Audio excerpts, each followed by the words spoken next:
টোটোপাড়ার নদীতে আটকে পড়ল যাত্রীবাহী বাস, ক্রেন দিয়ে উদ্ধার। আলিপুরদুয়ার জেলার বীরপাড়া মাদারিহাট ব্লকের প্রত্যন্ত টোটোপাড়া এলাকার সঙ্গে সমগ্র ভারতবর্ষের টোটো জনজাতির পরিচয় অঙ্গাঙ্গিভাবে জড়িত। একমাত্র এই অঞ্চলে বসবাস করে টোটো সম্প্রদায়, তাই এলাকাটির নামকরণ হয়েছে টোটোপাড়া।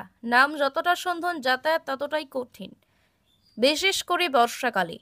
বুধবার দুপুরে টোটোপাড়া থেকে মাদারিহাটের দিকে রওনা হওয়া একটি যাত্রীবাহী বাস হঠাৎই নদীর জলে আটকে পড়ে। স্থানীয় নদীটি বর্ষা জলে ফুলে ফেপে ওঠে, কারণ পার্শ্ববর্তী পাহাড়ি অঞ্চলে ভারী বৃষ্টিপাত ঘটলে এই নদী ভয়ঙ্কর রূপ নেয়। সেই সময় নদী পার হতে গিয়ে বাসটি মাঝপথে আটকে যায়। পরিস্থিতি ক্রমেই জটিল হতে থাকে। যাত্রী ও চালক দুশ্চিন্তায় পড়েন। চালক প্রায় 1 ঘন্টা দাঁড়িয়ে থাকার পর স্থানীয় প্রশাসনের সহায়তায় একটি বড় ক্রেন এনে বাসটিকে নিরাপদে উদ্ধার করা হয়। যাত্রীদের মধ্যে কেউ গুরুতর আহত না হলেও আতঙ্ক ছড়ায় এলাকায়। এই ঘটনা ফের চোখে আঙুল দিয়ে দেখিয়ে দিল টোটোপাড়া যাতায়াত ব্যবস্থার উন্নয়ন কতটা জরুরি। বর্ষাকালে বারংবার এমন সমস্যার মুখোমুখি হতে হয় স্থানীয় মানুষদের।